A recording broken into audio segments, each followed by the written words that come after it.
22 दिसंबर है और बुधवार का दिन है। रात के करीब 12 बजने वाले हैं। 12 बजे के बाद अधिक हो जाएंगे, 23 दिसंबर प्रवेश कर जाएगा और गुरुवार का दिन आ जाएगा। देखिए, देश के बड़े बड़ी जांच एजेंसी जो आईएएस और आईपीएस अधिकारियों पर यदि निगरानी रखती है, और यदि मेरा चैनल देख रही है तो आप देखिए, सहरसा में एक एसपी है लिपि सिंह, जिस पर लगातार गंभीर आरोप बिहार में लगते आ रहे हैं। बाढ़ में एसपी थी, काफ़ी विवादों में रही, काफ़ी सुर्खियों में रही, फिर मुंगेर में एसपी रही और वहाँ क्या विवाद हुआ, दुर्गा विसर्जन के दौरान एक व्यक्ति की मौत हो गई। मामला न्यायालय के अधीन है और तारीख पर तारीख उस मामले की दी जा रही है और पीड़ित परिवार न्यायालय से न्याय की उम्मीद लगाए बैठा है। बिहार के मुख्यमंत्री नीतीश कुमार के 15 सालों के लगातार शासन में इस तरह की उंगलियां कभी नहीं उठी थी, लेकिन लगातार 2 सालों से जब से लिपि सिंह एसपी बनी और उसके बाद एसपी बनी और उसके बाद सहरसा की एसपी बनी, तो बिहार में तो कई दर्जनों आईपीएस अधिकारी नौकरी कर रहे हैं। तो एक ही आईपीएस अधिकारी लगातार विवादों में क्यों है? माननीय मुख्यमंत्री जी नीतीश कुमार को सोचना होगा, यदि आपकी सरकार 5 साल 10 साल के बाद बिहार में नहीं रहेगी और मुंगेर और बाढ़ का, और फिर आप सहरसा का मामला चले आइए, पप्पू देव की पुलिस हिरासत में मौत हो गई।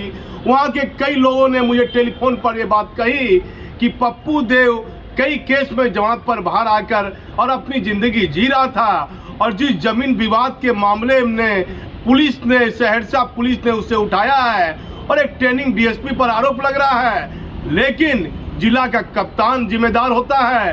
ट्रेनिंग डीएसपी पर आरोप लगा दीजिए, थानेदार पर लगा दीजिए, इंस्पेक्टर पर लगा दीजिए, ये तो आसान बात है। जिला का कप्तान जो आदेश देता है उसी आधार पर डीएसपी और इंस्पेक्टर काम करते हैं। सहरसा में एक विशेष समुदाय के लोग जाकर जो है पप्पू देव की पत्नी से मिले हैं और एक बैठक की गई है, कई समाचार पत्र में निकला है।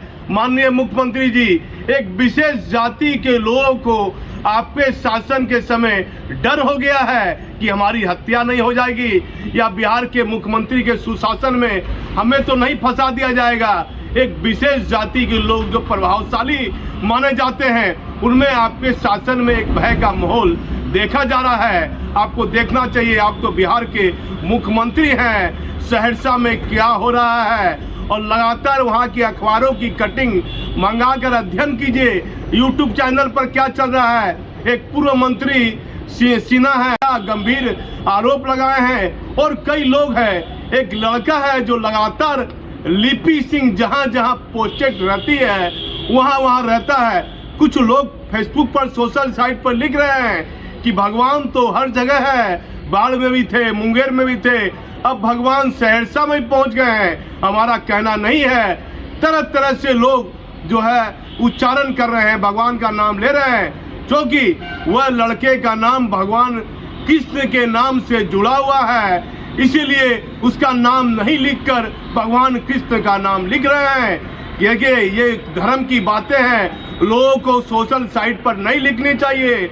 लेकिन बिहार के मुख्यमंत्री को गौर करना होगा कि आपके शासन में तो कई दर्जन आईपीएस अधिकारी सेवा दे रहे हैं, तो एक ही आईपीएस अधिकारी लगातार विवादों में है। जिस जिले में जाती है वहाँ आग जलता है, वहाँ सड़क जाम होती है, वहाँ प्रदर्शन होता है। माननीय मुख्यमंत्री जी, आपका जब ये शासन बिहार में नहीं रहेगा और मामला लिपि सिंह का आएगा, तो इस मामले में कहीं ना कहीं आपकी छवि तो खराब होती दिख रही है। और हर एक व्यक्ति, हर एक बड़े नेता और एक विशेष समुदाय के लोगों को मन में डर हो गया है, और बड़े बड़े जो आला अधिकारी उस समुदाय से जुड़े हुए हैं वह बात कर रहे हैं कि भाई ये आरसीपी सिंह की बेटी है, लिपि सिंह, इसका कुछ बिगड़ने वाला नहीं है।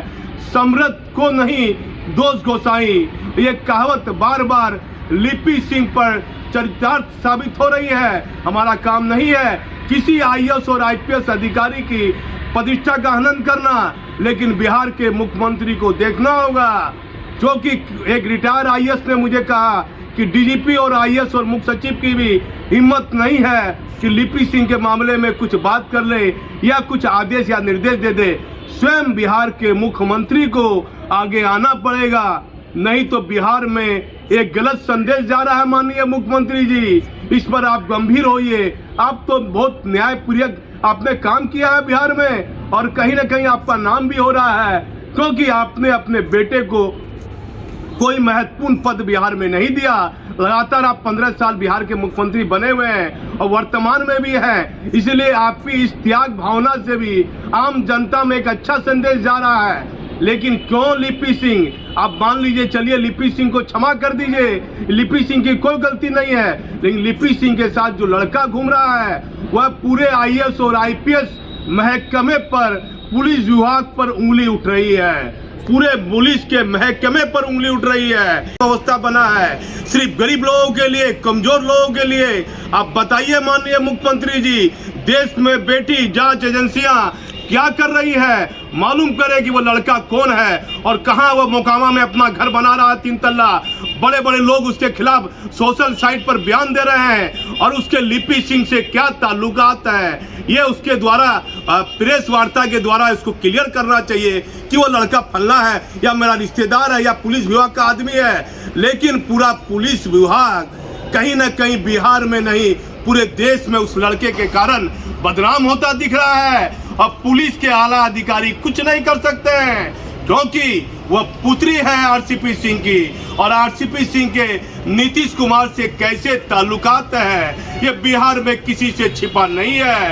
एक रिटायर्ड आईपीएस ने मुझे कहा, जो यहाँ बिहार के रहने वाले नहीं है, यदि बिहार में नीतीश कुमार मुख्यमंत्री नहीं रहेंगे तो बीजेपी से बढ़िया तालमेल और बढ़िया मेल बैठ गया है आरसीपी सिंह का, और नीतीश कुमार से भी बढ़िया मेल है। यदि आने वाले दिनों में नीतीश कुमार को केंद्र भेजा जाएगा तो बिहार में अगला सीएम आरसीपी सिंह, मतलब रामचंद्र प्रसाद सिंह, जिसकी पुत्री सहरसा में एसपी है, और वहां का आम बच्चा किस तरह से पप्पू देव बड़ा अपराधी था, लेकिन अपराधी को जीने का अधिकार है, हर व्यक्ति को जीने का अधिकार है। कोई व्यक्ति अपनी मां की पेट से अपराधी बनकर नहीं आता है। बिहार के मुख्यमंत्री जी देखिए, बहुत गंभीर मामला है, इस पर अध्ययन कीजिए। आपकी सरकार पर डायरेक्ट उंगलियां उठ रही है और आपके छवि पर असर पड़ते दिख रहा है। मैं भागलपुर से दीपक नौरंगी।